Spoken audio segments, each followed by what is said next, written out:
Yankopon enhyira obibia ene so me no edi enhyia mo ene ntofo no be ya adwen se me no mi no enye ya ho odin enye nyansa ena ha me no mi no eda so etiase ne no be nyame nadon na hu mobro so ala kwa na me no mi no eda so etiase eyo nyame nadon ena me no mi no yeko ena yetim sa yedin ebe duru fie ene da foforo ene ye afefoforo ene ye bosome foforo ene ye wubi ha ye de ne ba asase iso ene so amene wo kase ya yekusi wobi ene ya amene wo kase ya so ye de obi kwose mochire amene wo yenu die ye da so etiase a ne ye na me madum ene ya amene wo kase ya so sabe ye de obi koto hell okobu nsem gem obi so wuwe na ore so ye den ko heaven ni nyina ya abrabo a yebetu su no asase we so ani ti se me no yenu yebetimi akọ soro ahema mu a efiri egina we Nyankopon ene ho kan a yebefa so yebetimi aye den abo ya brabo ani ti no mama yenhwe ye hu yese abrabo ne anamo bi a YouTube ya no yebetu ene ewo kwampa so amen ye bompaye yeda wase osoro ne mabanka sie ene anumiri so yeda wase wo hwe so pa awrade odi ahwe ye obambo gie ne wa ho odin awrade odi agie ene ya ho odin ne nyansa na ye wadum alakwa awrade ye hunu ha fefe we ya na ye wadum o papa enye nyansa bi enye ya ho odin ye mo mulade ye utumi ne wani masama awrade odi boye ene da so ekura yin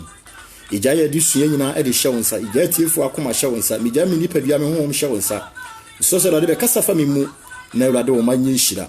de kasa fa mi mu na wo ma nyinhyira fa wadwen sa kire nsuo fa gu ma so na yiwia a yemfa waseda eni yeda wase so wadi nkuruma ma yen e wo Yesu di mo amen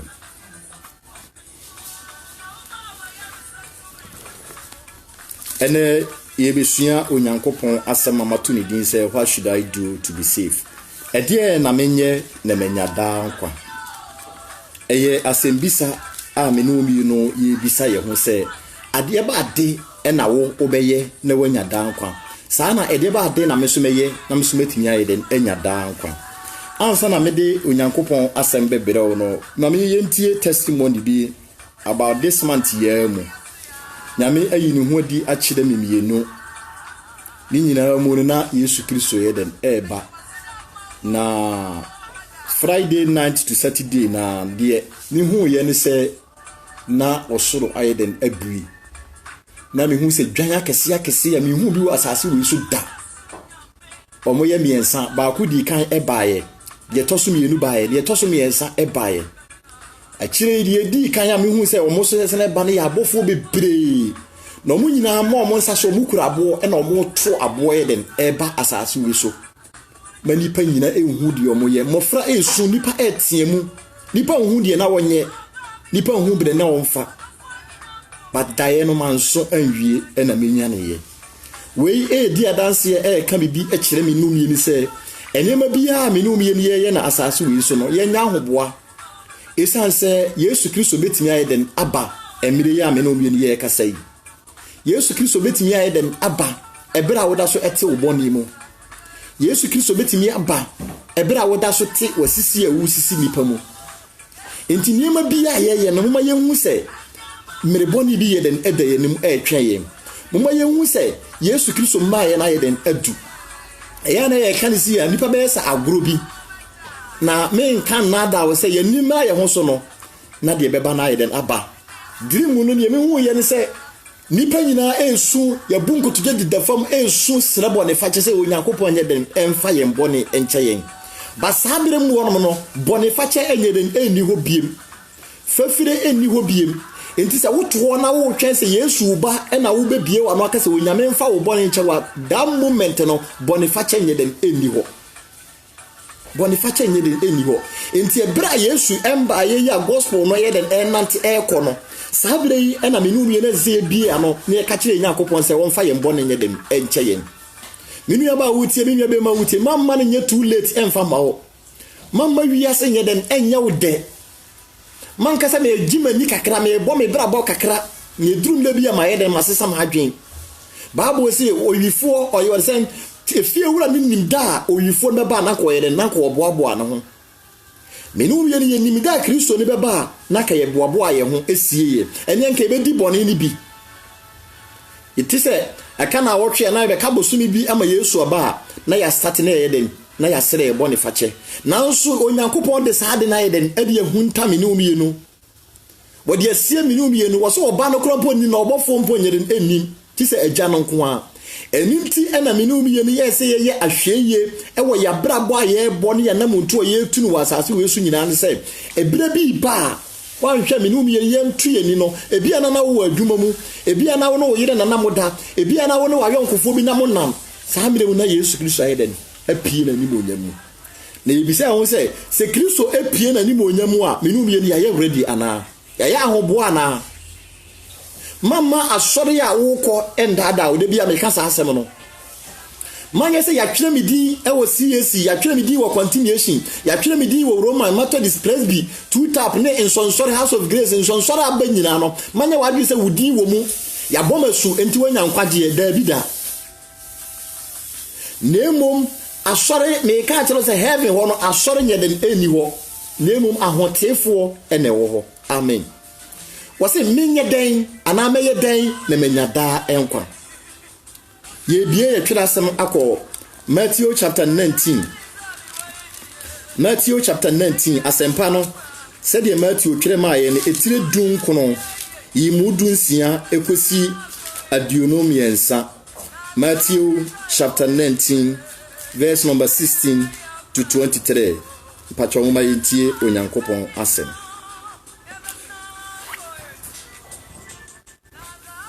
wase na hwe obi ba ho bese no se wo kyerɛkyerɛfo adepa ben na menyo na menyada enkwa na Yesu se ne se ade nti na wubisa me ho papa ho asem obaako na oye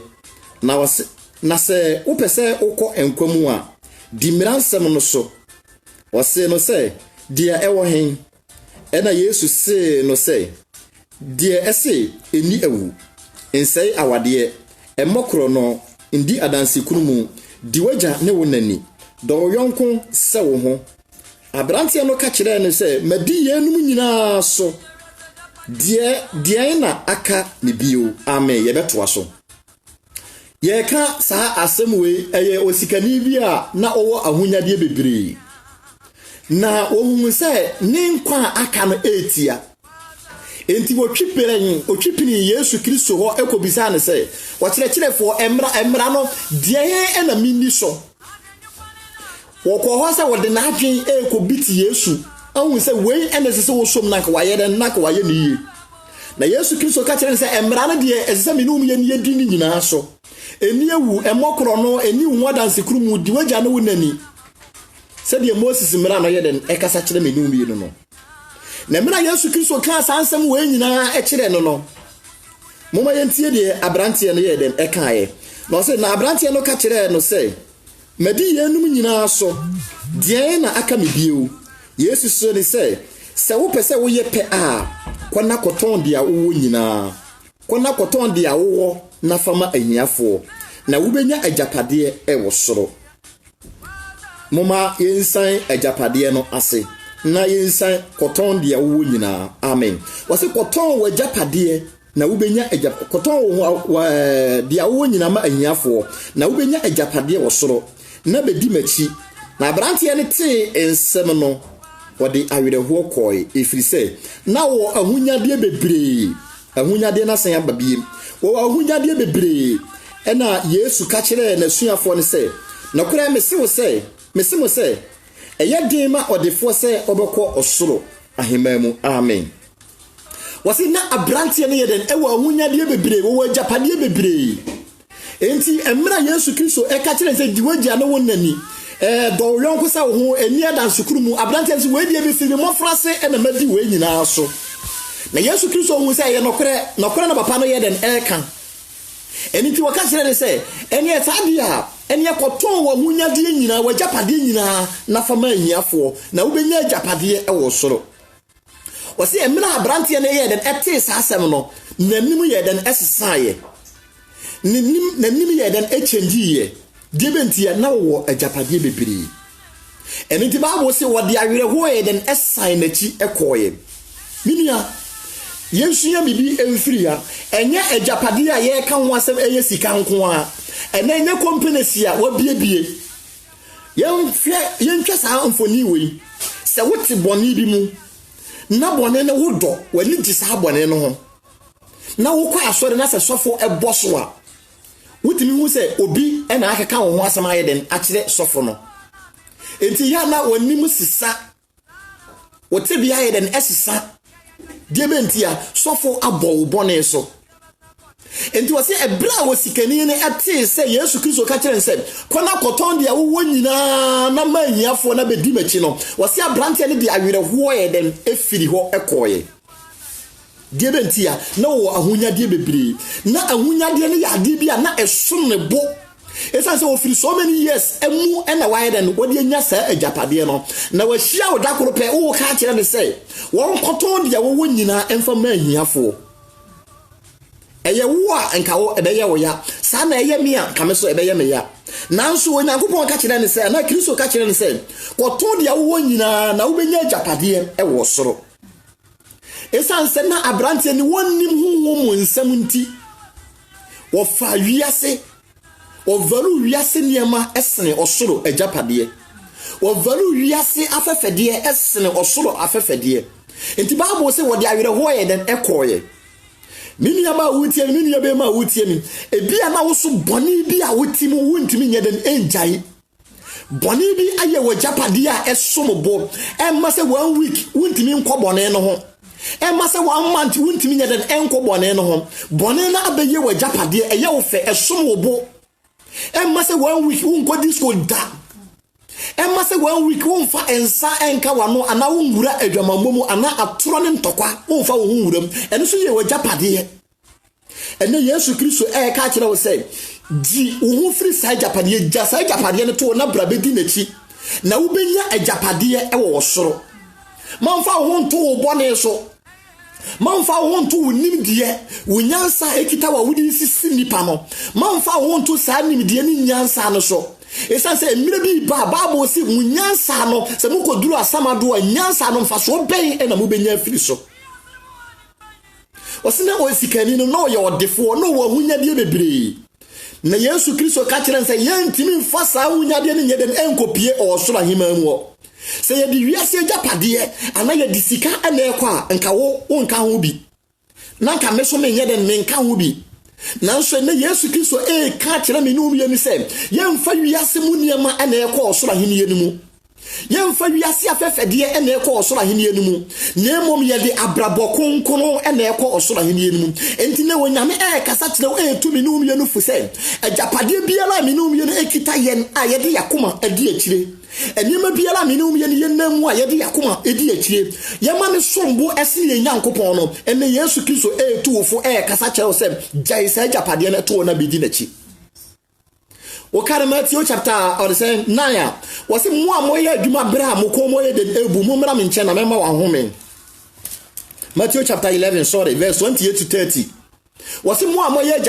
moye adwuma bra moko moye de ebu mu mra menche na mema ahome mini ya bone ebu ko mu bone aya de so a den eson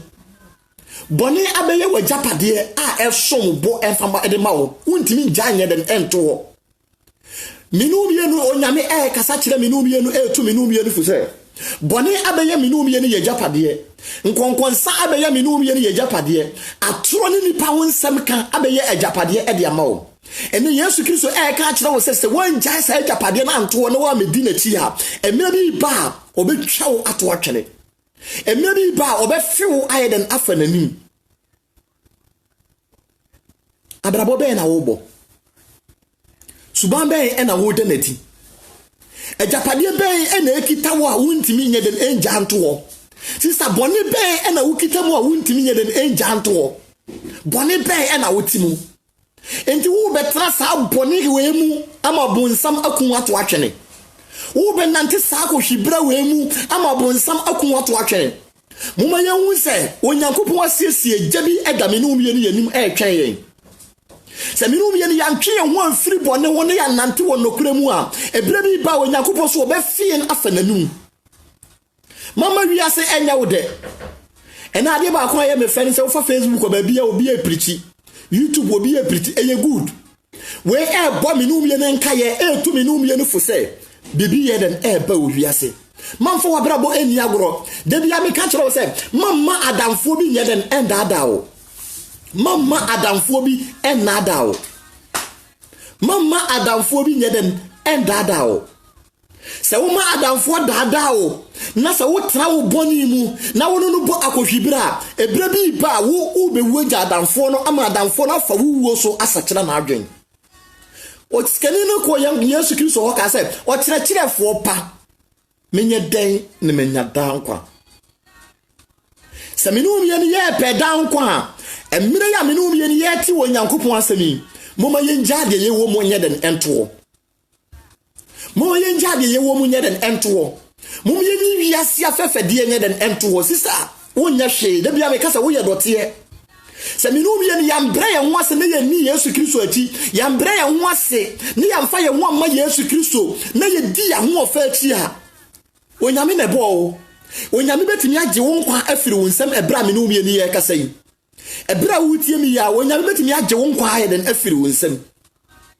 ebra wutie mi onyame betimi age wo nkwa aye den afiri wo nsem na ye mi sa ye wo se onyankopon age wo kra afiri wo nsem a bisa wo se ahoboa ben e na waye onyame som enye ano keke se ye ano kasa me ye kristoni Unyuma ne wa braba wo bo enema ebi adanse wo mu wo secret place subanya wo de na di ma ye hu se wo ye Kristo ni anasa wo ye gidini mama asori ya wo konye den endada o mama suban bi a wo de na di wa asori wo sika bi a wo de bu anyame adwuma no mama se sika ne den endada o mama position a omo dia ma wa asori sa wo ye elder wo ye deaconess wo ye one prophet ne na sefo no mama sa position no mama sa post no nye den endada o ahini anumu osofo nye den eni ho nyame ahini mu prophet nye den eni ho evangelist ni ho teacher ni ho elder ne deaconess nye den eni ho nemum ahotefo ne konkonfo ne ye den ebo ahini anumu wonna wa wohoro wantade wo ogoma ne moja anumu no wo ne wa ahini anumu mebisa wo se wa wohoro wantade e wo ogoma ne moja anumu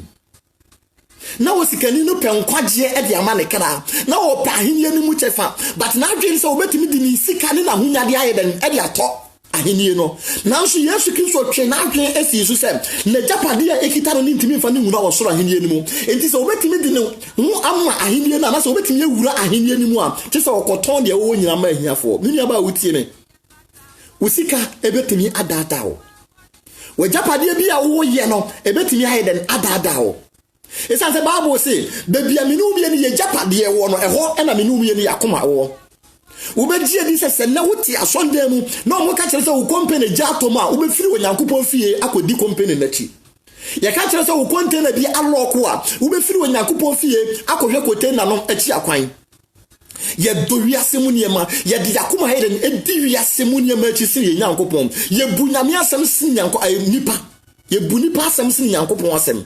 opa ene kwasie yi ene enura Saturday yi ma wo patron wa na wo kapo nka nkira wo say bra adwuma wo ma adwuma meyi wadi na wo re fa adwuma no ne asore no we wo be jai asore no akọ adwuma die benti ya wo anko adwuma na o patron be den ebeyi wadi o wo se le sitie wo valu nipa esi nyankopon asem ene wo nyame kasa kire wo say ebra bi ba adwuma no wo mfa nko osoro aheni enimu nipa bi na start adwuma no wawu wagya ne hokọ mo me yeni ka ye ndwe ye nkwaje mo first ene wonyame bo me no mienu kokko onyame to me no mienu fo sister mama watade a wahye wo dressing say wa dress eye good so wo life is as we carry Corinthians say was we are the ambassador of Christ ye Kristo anamusini enti say ye Kristo anamusini dia enye ye ntare hyemu ya ho siesie mu ya de ya ye nyina mu no esese ye de hye onyankopon animonyam enti ye say wo life eye say wo siesie wo ho na mo man fa wo siesie no nye den endeceive wo ho bisa wo say wo kan second Samuel was say emra Samuel ebewu no wo frɛ Israel fo nyina ye den ebegira ho no bisa ne say mo nka me ho asɛm emra me bedi mo so asɛsɔfo anase me bedi mo so asɛ ohene no me ye obi bɔne ana na Bible say nipa ni nyina di Samuel ho adanse na saa na Onyankopɔn so ye den edi Samuel so ho adanse nipa edi wo ho adanse na ye mi say ho say na so Kristo so ye den animu ana said ye nipa ka say sister wo ye good unim nyom to brother wo ye good unim pretty wo visions nipa hunu na emom ye mi say ho say Kristo so e den animu ana so for wutie me nyame nipa wutie me evangelist ya wutie me dane deaconess ya wutie me nyame betimi ya fa wo so ama dibonye ni bi asakira na adwen nyame betimi ya fa wo so ama Nyankopon ahye nkom nyame betimi ya fa wo so ma wo do nsato obi so nyane healing nyame betimi ya fa wo so ama wo do nsato obi so ama obi afiri ne mpotire mu ono nkire se na Nyankopon anim wo because that moment no now Nyankopon nim se ne baby hia nkwagie ne baby hia ayaresa enti wo fa wo so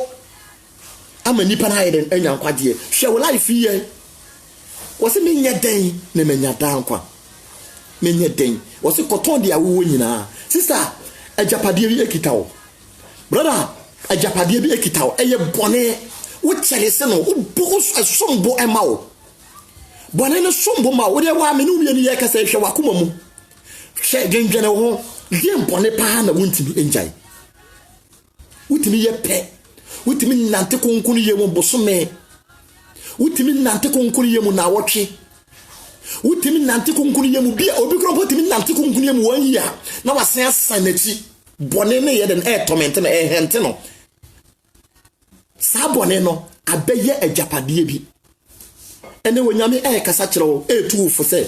ton sa ajapade no wote koton na fama hiafo bone no jato wo fama bonsam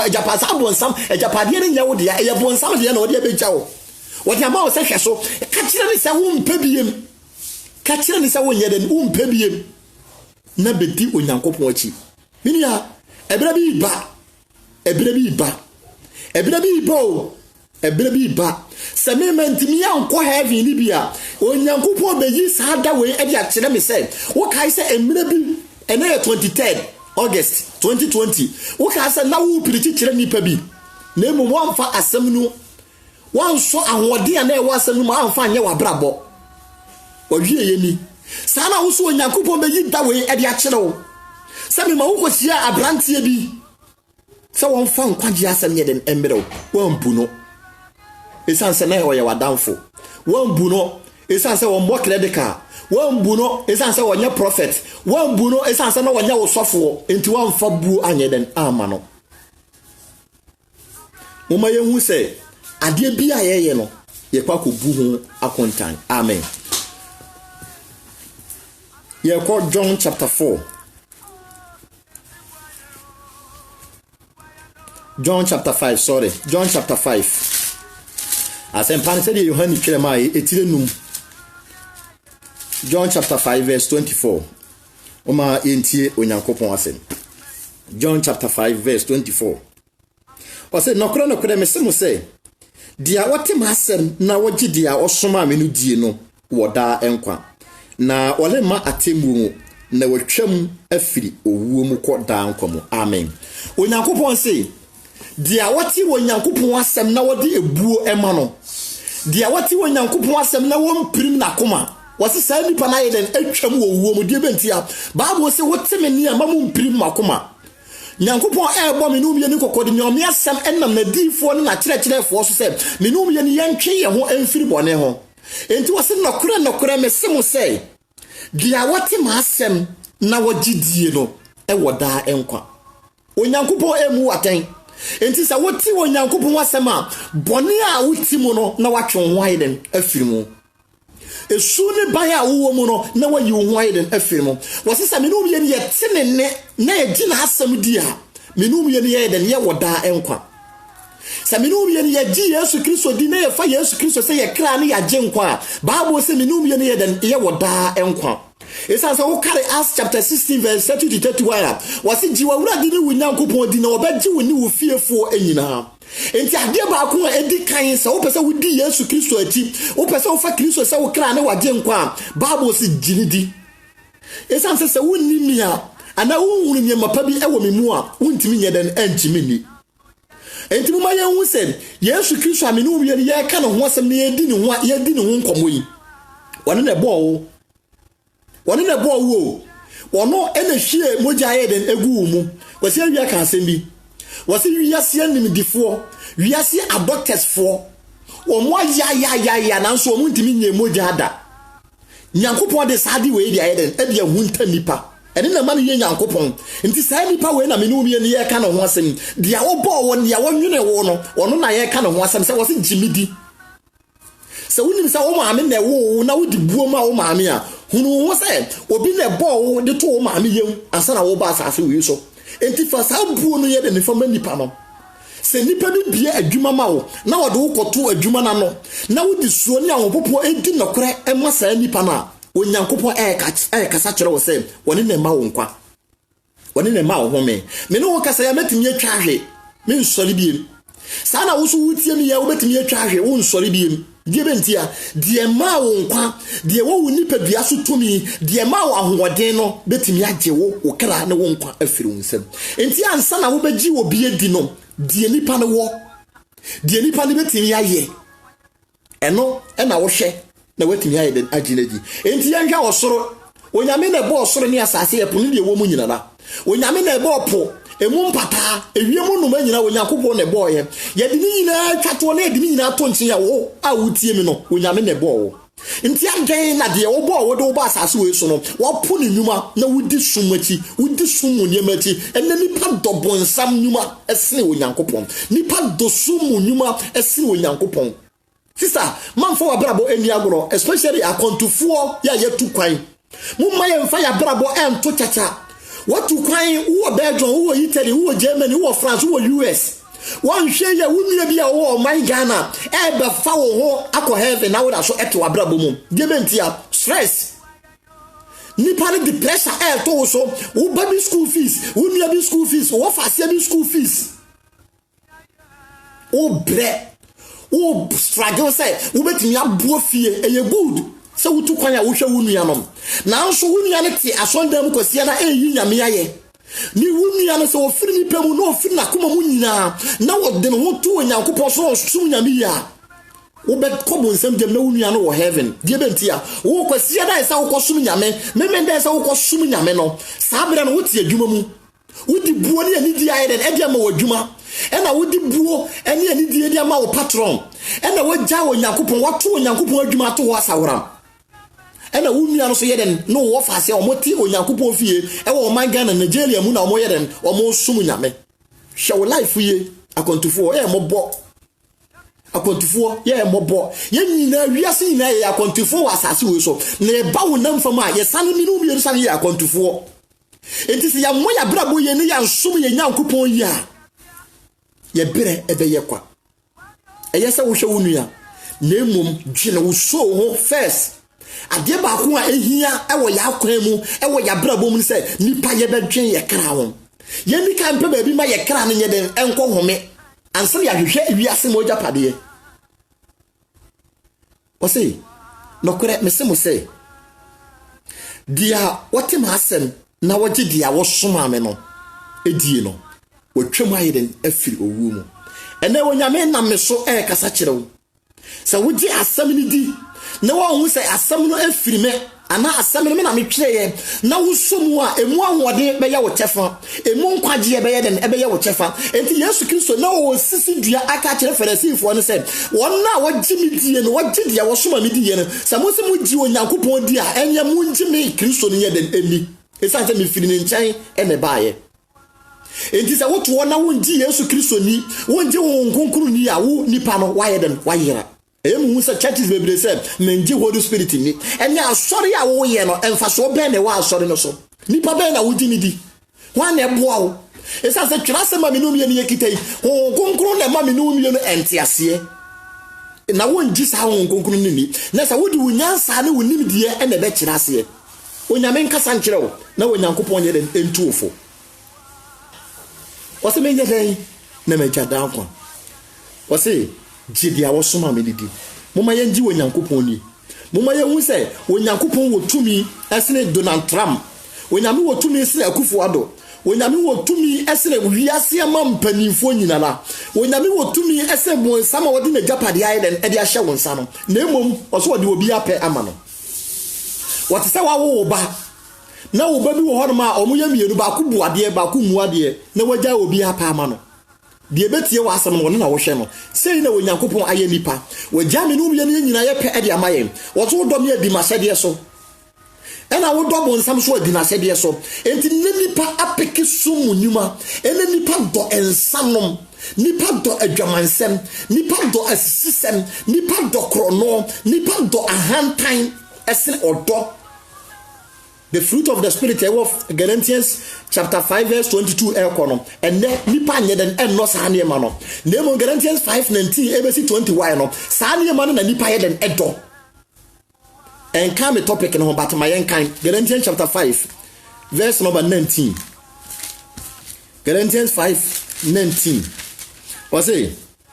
Now, when I'm human, a deep fe, and a drama more a fee, a wishie, a bosonsum, a duto, a time, a cayo, a waia, a buffo, a pre consum papa, moony time, and sabro, a bubon nedia etitisa, ye num, when I mele bomo coco, Sadia me bomo coco caneno. Se wona woye saa no ma nyina ali nya onyankopon ahendie no amen. Bible say saa ne ma me no bi ne yaboboso nyina yi eye bonsam Japade enti saa suwe ba ko etu mu a Bible say waye no wafiri na ahenie no mu wafiri na ahenie no mu enti me no bi ne yenhwe ya bra bomu say esu ben ene eda di me boboso ba ko wo say eda adi pefe ene one adwamamo efi akohie abosonsom aduto Otan akayo ahoyea abufuo apreapre kunsum mpapamu nitan ensabro ne agobone ene nyetete sakeze utimu se edoso enti saa suwe nyina ewo menum ye ne yemu a moma ye hu se ye wo emere da yenuma esese yedem yesisa ya adwen amen. Acts chapter 12 Acts chapter 4 verse 12 sorry Acts chapter 4 verse 12 Asoma for matire enaimudu mienu. Acts chapter 4 verse number 12. Mpache yinti onyame ase. Mase na enkwagye eni obiara mu. Na enso edi fufuro eni osoro ase. Awode ama onipa mu. Esese wogye enkwa wo mu. Amen. Bible si edi bia ni asase we so. Edi bia ni osoro. Nipa wode wo to so a ebema oyeden ebema wonya enkwagye. Maame entimi nje wonkwa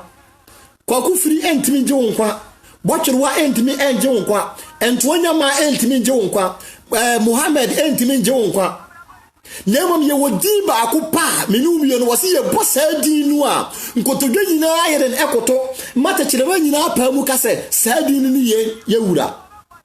sadinu ni Yesu Kristo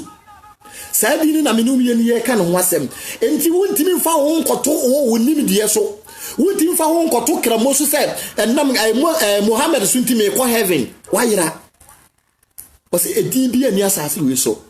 nti ye pedin bi amade ede nkwagye abreyen ye pedin bi amode ahofire abrama ye ho afire a ye din ba akopɛ eye Yesu Kristo wase me no okwan no nokora ne nkwa obi nkwa agya ne nkyɛnkye sɛ wonam so enti se wo fa kwan foforo so wo fa din foforo so sa wo pɛ heaven akwa wo sa nipa no ye kromfo esa se wo si wo dan wo de kwan ato wo se hayi e na ye fa na e de wura dan ni mo enti se manfa wo na me kofa empomo mu a me ye kromfo polisi ni huru mi a obetumi akyeme omo amote brono so wono omo hu mi obetumi aye den apa me kromfo ana obetumi asim abo ma na yeye de benti eho enye kwan enti wo kwan ba ko pɛ aye fa so edi ko huru onyankopon ayini no saa kwan no Kristo o kan John chapter 14 verse 6 ya o se me no okwan no kora ne nkwa obi nkwa agya ne nkyɛn kyese wonam so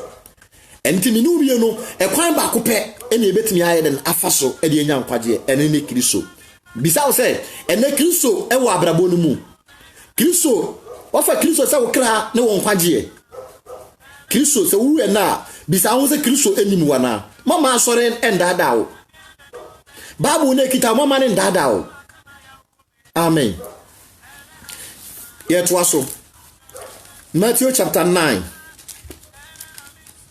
asempan said Matthew etwere ma ye etire nkono Matthew chapter 9 verse number 6 to 8 Matthew chapter 9 verse number 6 and 8 patwenti unyankopon as I say na sadia ebeyo na mubehunu se onipa ba no wotumi asase so se wode bone firi yenti wo ka kire obubuani no se sori fa wo kete ko ofie na wo sori si mu ko ni fie na nkrofukuo ose na nkrofo akwakuo no hunu ye no eye won wanwa na wo hye onyankopon a wode saa tumi no ama onipa no animonyam amen wo se sadia ebeya onipa behunu se wadi tumi ayeden edi amane banenti no wakachile obubuani ni se sore na fa wakata yeden enante sa obubuani no ejira homa obi a wote ne boni mu waji wonyame asem yeden ediye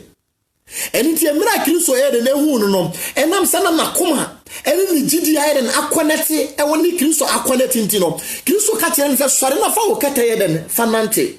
na wase nipa kokuo ni nyina hunu ye no eye wono wonwa men kasa mfanse nkyerene a Yesu Kristo yeye because enne nipa bi no ho a omo hwehwe ensenkyerene ansa no widen omo di Kristo ati emra ka me ye life yi ene nka obi abubu na me kasa na ko wo sori am kasa nipa sa America platform so ka nipa aye ma wo so enne nipa don senkyerene esen the real message no sasra wadwe no enne nipa nye ne empesa message no enti wase emra nipa dom no nyina hu se wo wura Kristo ayede na aka kire obubuani ni so sore na fa wo ketenante na ko ofie no na wonya wode no nipa ni nyina ani giye wo mo se Kristo animonyam die bentia ensenkyere ni biasi ena men kasa mfa nsenkyere no ho na obubuani ni agina ho ma me no mi ni se ye ne ni bonyafo yi wonyankopon kasa kire me no mi ni se ye nso mfiri ye boni hu esuma atwa wo hia no abubu boni a wutimu no abo ni fra boni a wutimu no abubu na woda ho wontimi nsore bon sama yeden acheni wo wode watu afiase enti se na obema wo kwan no ma Kristo ababrabo no mu a ene Yesu Kristo be kasa akire wo se sore na fa wo keteko sore na nante sore firi wani fremu na hunu han no mini ya obi biara wote boni mu no huhu no wo ya ni fra obi biara woti boni mu no huhu no ya cheni wo obi biara woti boni mu no huhu no ya klepo wo bubu na woto wo ene se wo ma wonyame ababrabo no mu a obeka akire wo se sore na nante se na wo invite Kristo amana betena abrabo no mu obema Kristo abetena akoma no mu a na wo befa Kristo se wo kra ne waje nkwa a bini aba wotie me boni abubu asama me kan me kasa kire obi a me no mi no wo feel the presence of God won nanti wo huhu esan se won ti ase se adana mani afira me hunu ade kama huhu no ya nifira huhu no bonsam do widen edwo gu afia se won de wo ho obi biara woti boni obi a wonde de ho ya kikire no ogu afia se enti wonyame asempe ene betumi asam wo firi santitide ni mu wonyame asempe ene betumi agi wo firi afia se enti de bonsam pawo ena wo ye wo eti se Christmas yeduru e wo man Ghana ubonu ukonkurase ya na wo ye to akokọ na wo ye to nantwie na wo ye to aponche obi wo horma no sibuo obi wo horma okoma yanka o ma sibuo kese na o mudi nwan ne mponche ayi de nagum o ma giban afa o mo ho enti obi ba na wo di sika e ma obi eto a na mayanka ni na se o hwefo no ta mfunafo no no ma bie no ma wura buo no ma ayedem no ma koyi dwan ne baako ana ma koyi aponche ne baako no de ayedem e de ma nipa wo tu sika no sa na wo so wachichira akukọ bi yede na e bata ho e mantam ho sorry enti se 25 26 ni duru a na wakọ sane akokọ no na wotwa ne ti sei e na wo so bonsam ayew bonsam achichiri nipa bebre e do magu afiase bonsam de nkonso bebre e de agu afiase nti the moment ya message ni ba na sa wo tia na wo firi akomapam na wo so asem no mu a wo bon se na chain ni mu ai de na mu ate afi na wade wo ho Nemo se wo wanti wuti nyame asem na wo piri wo akoma na wo po asam no a wo bon se wo ho no ma na bon se mako bie gate no wasane wo ode wo kọ debentia obi abeto obeti se nipa sumasi wo 20 years obeti nipa sumasi wo 25 years obeti se nipa sumasi wo 35 years na wo kọ debentia wo wabeye akokọ wabeye odwan wabeye nantwie wabeye aponche e de amabonsam enti tama wo pe e na wo kun odi wo ho agoro mini aba wutie me mini aba ma wutie me moma ye hwe ye life yie na ye mu bebre a ye boya brabo se bia ye pe akontufo ye mu nyame na ye nsuro nyame ye mu bebre o matichi ye so e de egu afiase enti dia bonsam pe e na wo ye akrisofo mopo akontufo mopo bonu wo continue ne ma amini se wote Ghana wonte ne bayinka ne papa ni se wote Ghana wonte ne bayinka nso bokomu no na wabodam frat abusuafo wonte ne nka ubokomu no na nsa amana koye jonki bi wona nam ho abusuafo ente ne nka nanso fie no na yebusa ne babi ye den ewa akonto mu ne babi bebo abrabo dia behwe fie nanso enam abrabo bi ni namfofo bi a wode no ho ko bataye nti na brabo aye den asai yemu bebre wo hono ma omo Ghana na nsampo na omu nimnom na masampo na omu nim na omu nim ade efre ne jot na omu nim ade efre ne wi na mpo akowie kuke na nso hwe wabrabo ongu nzere wabrabo asiaye ejinya nkopon ayeden asinchen na yaye boy abrabo yayinya me asinchen na yedi enim die enam mini ya kristoni mini ya continue mini nyankopon mobro hu fuso mi tuufo mini nyankopon mobro hu fuso me pawachawo se boni bia wonnamu no mamma ne nya too late mamma ne man kasa mi hunu yanka sisa wadwen amen ye ko Romans chapter 10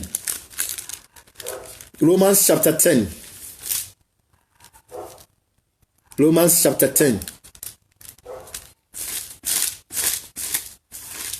verse 9 to 10 Romans 10 9 to 10 pacho yenti onyankopon asem wase na sa wode wa no paamu kase Yesu ni Awurade na wode wakoma gidi se onyankopon anya no na fira wufo mu a obegye wo nkwa na akoma na wagidi de ko tenene mu na no na wode paamu kako enkwagye mu amen wase seminu wi no se yede akoma agidi se Yesu Kristo ni Awurade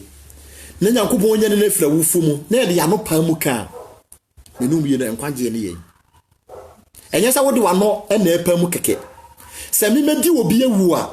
so obi bekum obi a odi kan adwen ho na akoma na yeden asom akoma na yeden agiatum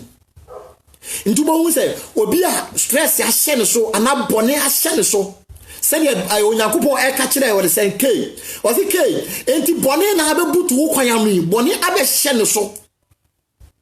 se bone ebe butu obi so bone hye obi so a ti se nipa ne yeden edi bone ni wie owie na wonu no ho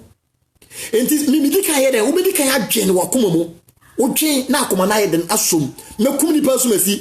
pasumasi nipa be patana wontie ubonsa ampa na odi ababo obitin wawu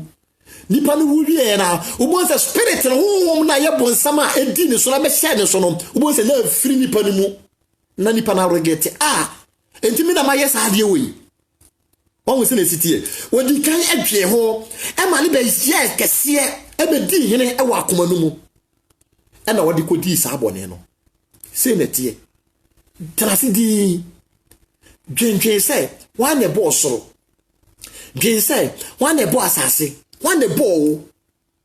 na bi sa wo se sani pala ye kan wase no tumi be na wo e no kure se woni na temwo eni nipa nyina e hye ne nsa na bisa wo se enti wo tumi se wo be se asase we na bisa wo se enti ye ono ene kwase Sodom ni Gomora eye wono And a lot more out of time, no one person what you should echo say nipa. Enti ye wono e na Israel for ye bone na wapaya asemu na nipa awuremu trasi di na kenke asem no na bi sa wo se nyame ya na me ni umi ye di ne ho adanse o tumi se obetimi age me kra afiri mi nsem o tumi se obetimi ekume o tumi so ma me nkwa ana nkwa ne mframa ewo me muyi wone de ma me ya na trasi dwendwen ho the moment ya wo dwendwen sa asem we ho no ubo say enya impact enya to me bi e wa akoma mu afi na wo de sa akoma ne awode na yeden asom na wo de wano apam akasa ampa kristo ubewu mame kristo wa sori ama me bone enti ma fa wo se me kra ene ma genkwa enhira ene wo amen moma yensisa ya adwen Nicodemus na oyenyankopon nipa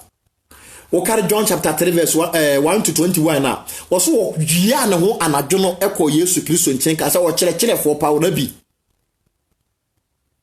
menye den na menya da nkwa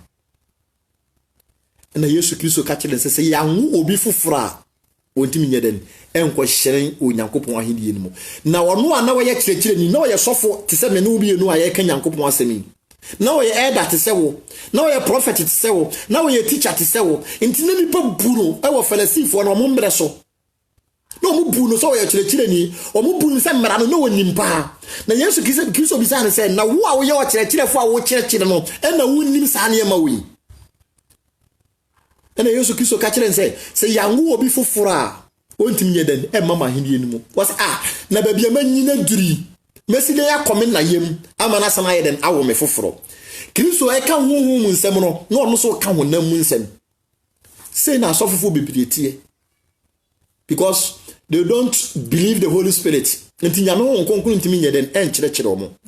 enam say honam niema na omo kyerɛkyerɛ enti ena ne prosperity message ena na omo preach ade ba ko me da onyankopon ase ebi a wo de wo observe ye won hweye won fa wadwen ma so emra covid-19 we baaye no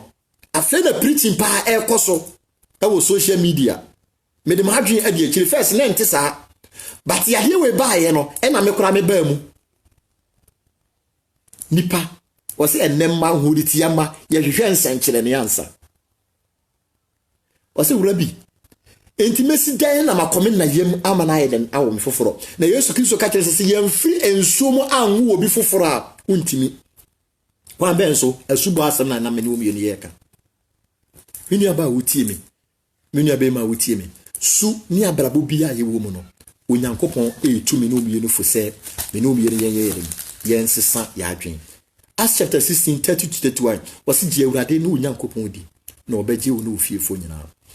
ye verse ya etwato Revelation chapter 20 chapter 3 verse 20 adisem etremi ensa yimu adu no wase mi gina wakoma pono akimi ye da ni bom se na nwumre obi betie me asafurade me ne na wahini epono na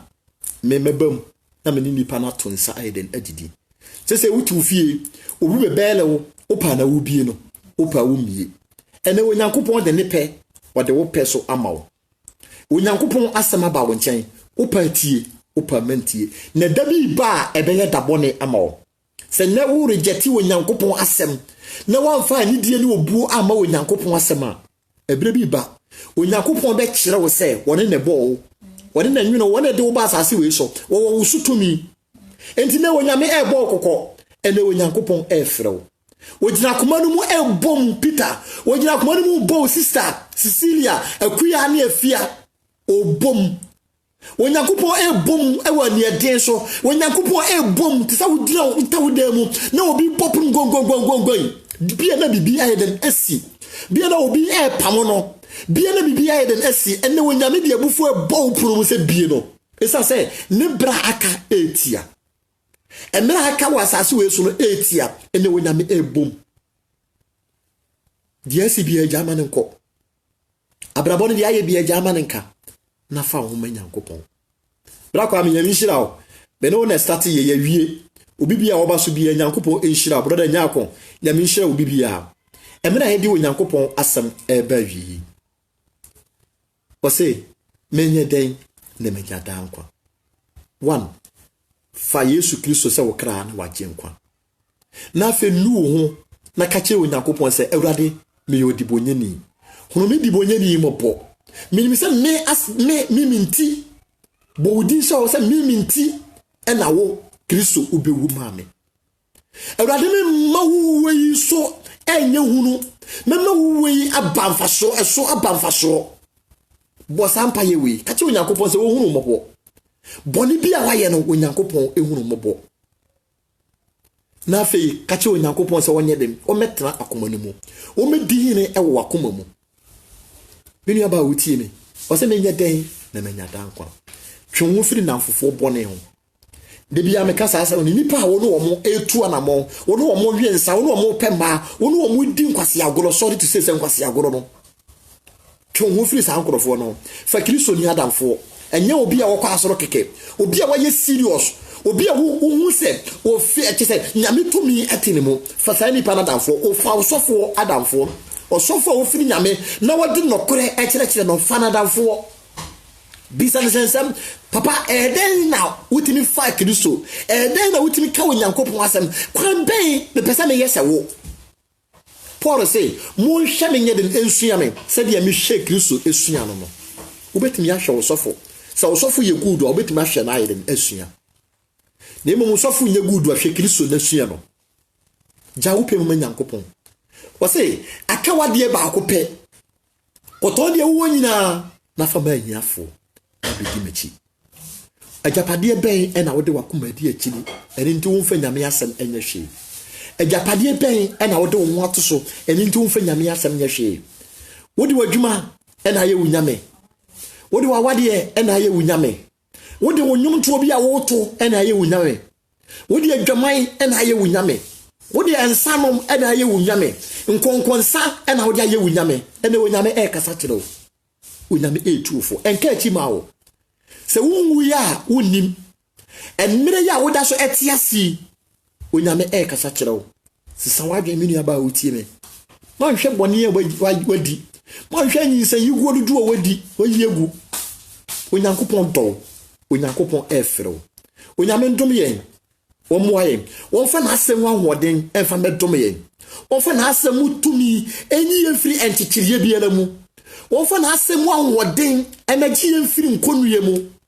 wonfa na asemu anwoden yenna bonsam achichiri ende egu afiase no wonfa na asemu anwoden medem emeji emfiri mu wonyame fa na asemu tumi a wode ji Peter mo efiri omonko asomo no wonfa na asemu tumi anwimire wonfa nyi wonfiri mu obi biara wato ensa no mu wada boni bi mu a wonde ne ho opese wo jai na nso wontumi boni ne nyane de wotimi sha no so kakra wayese prako wudware na enche na wode ho akoto achiche mu enna nwumire ya wutie me onyame mfa na ho ode enje wo mfiri mu nya ya abusua chichirie biala a eni nti wontimi nsumo nyame ye ya to sa adwaman ho de ato so eni nti wontimi mfiri wadwama mu no onyame mfa na asem enje wo mfiri mu onyame enje wo Onyankopon ensiesie wo onyame ensiesie wo ma ne nyuma pa